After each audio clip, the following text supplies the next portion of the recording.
இருப்பது ஒற்றை நிலவு, ஆனால் என் முன்னே இருப்பது மற்றொரு நிலவு.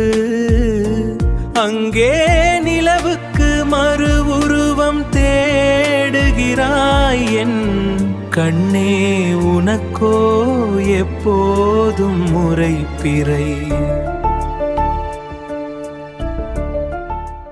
விண்ணனில் நிலவு வெளிர் மேகத்தில் ஒளிந்து கொள்ளும், நீயோ என் விழியாரம் ஒளிந்து கொள்கிறாய்.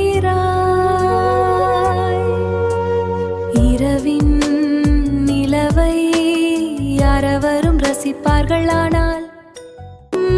ரசிப்பார்கள், ஆனால் என் வாழ்வின் நிலவை நான் மட்டும் சுவாசிப்பேன்.